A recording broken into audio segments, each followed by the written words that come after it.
Hello guys, welcome back to the YouTube channel. So in today's video I'm going to be talking about the various job opportunities that exist within the meme coin and Web3 industry.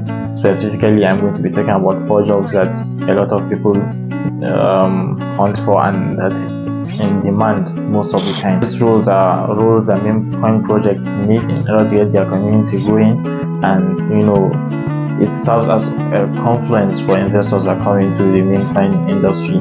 And these jobs are the community management, the raiding and shilling job, web development, and also arts and animation. So let's start with the community moderation or community management. So what do these people do and why are they needed? So these people, the basic reason why they are needed is they keep the community active, they protect the community from scams, they ban fraud, and keep the charts positive, and keep the investors hyped up. And then most of the time when investors come into this type of community and they see that communities like this, they have active moderators like this, it serves as a conference. It means that the project knows what they are doing, and then it convinces the investors that okay, the team knows what they are doing and they are willing to take the project to greater heights.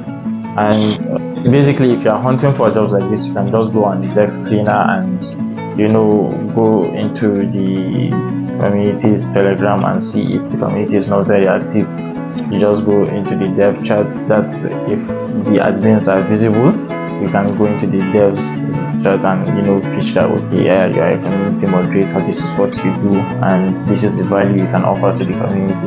Most times the key values that you can offer as a community moderator in the community is to keep the chat active, to ban food, keep positivity, keep the investors hyped, and keep the chat clean from external links or scams and all that.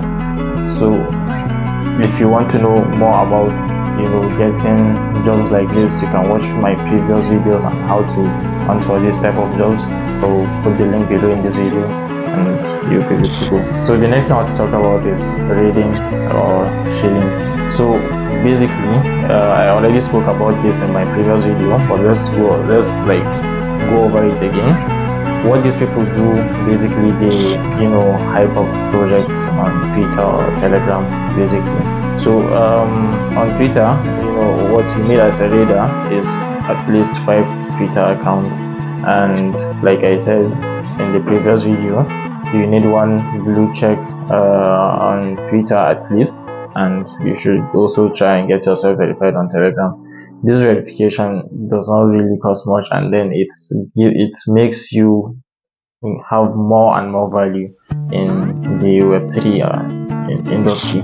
So yeah, to also hunt for jobs as a raider, you can go on same desk screener, go into projects, see if they have active raiding activity. If they don't, you can go to the devs DM and pitch what you have to offer for the project as a raider or a shiller.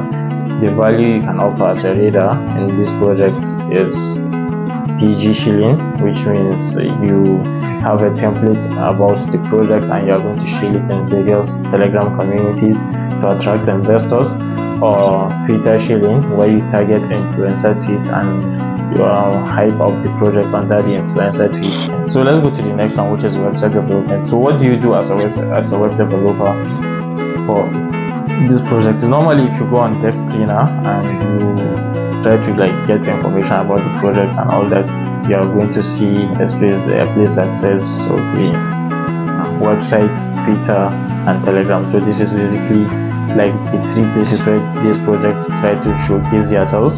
So now a website projects that mostly have a website is an added confidence for investors too, because that also means that okay, this project are serious with what they are doing and all that. Mind you, because a project has a website does not mean that it's not going to run, basically, but most of the time these projects usually know what they are doing. So now you see, when it comes to web development, this is where skills come in, because you need to be able to know how to develop a website and all that. But for those who know how to develop a website but they don't know how to fit into the Web3 space. What I would advise is when you go on Dextrina, try and like look at a lot of these project websites, and you will notice one thing in common with this project is that it's usually just a landing page, and this landing page, it contains informations about the project, how to buy, what the project narrative, their, let's say, art gallery, and their current price, their contract address, and all these things just all fit in one page. And it's basically the same thing to all the projects that have websites, but in different designs and all that. So if you can come up with a catchy designs for these developers or owners of these projects, they will definitely hire you. And so I've not talked about how much you charge when it comes to shilling services or community management services. That's because it's usually freestyle. You charge what you feel is worth your value, or if the dev accepts, then you can go through. If he does not, you negotiate with him, and if the negotiation does not meet you or his requirements, then you all move on. But when it comes to web development, I would advise that you start charging anything from $200 to $250 and above, and I think it should be good, because you have to be the one to cover the money for hosting and all that. So you need to have all that in mind, so that you won't fall through. This brings us to the last part, which is the arts and animations. This is also another job that requires skills, or talents.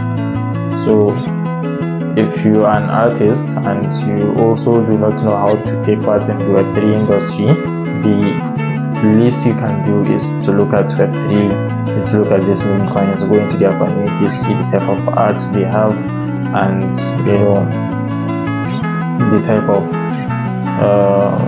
arts they make, animations, how they do it. And if you have the talent as an artist, I'm sure it's something that you can replicate on for other projects and all that.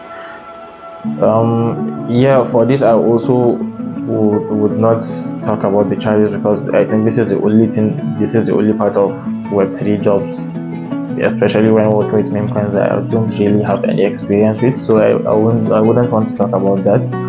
But yeah, you can charge as much as you think fits your value for the project, and negotiate with the dev, and you should be good. So, but what you can offer as an artist for a project is basically NFTs, stickers, maybe comics, and animations too for the project.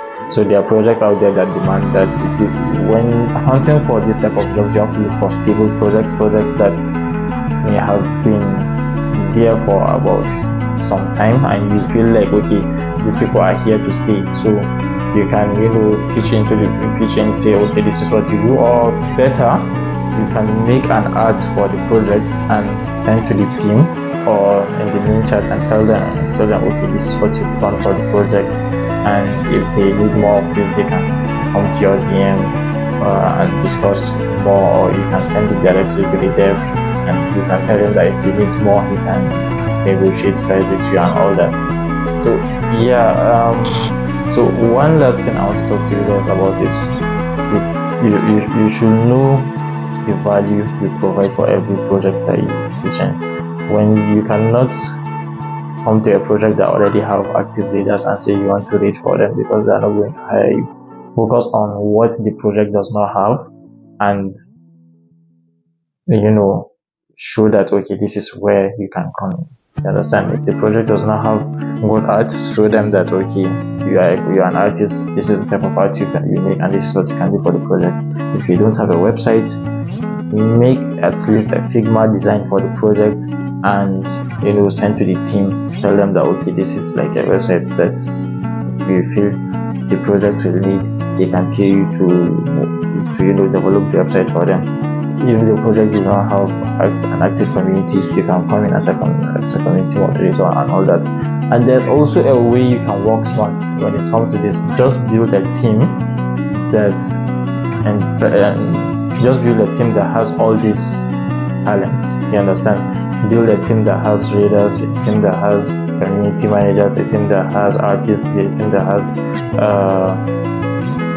web developer, and you now can freestyle in any project you go to. You understand? You don't necessarily need to have the skill, you just need to work smart. So you build a team and you do the negotiations, hand the job over to your team, and also put a fair amount for your team members. And I think this is one of the best ways you can grow in this Web3 industry. And until next time, see you guys.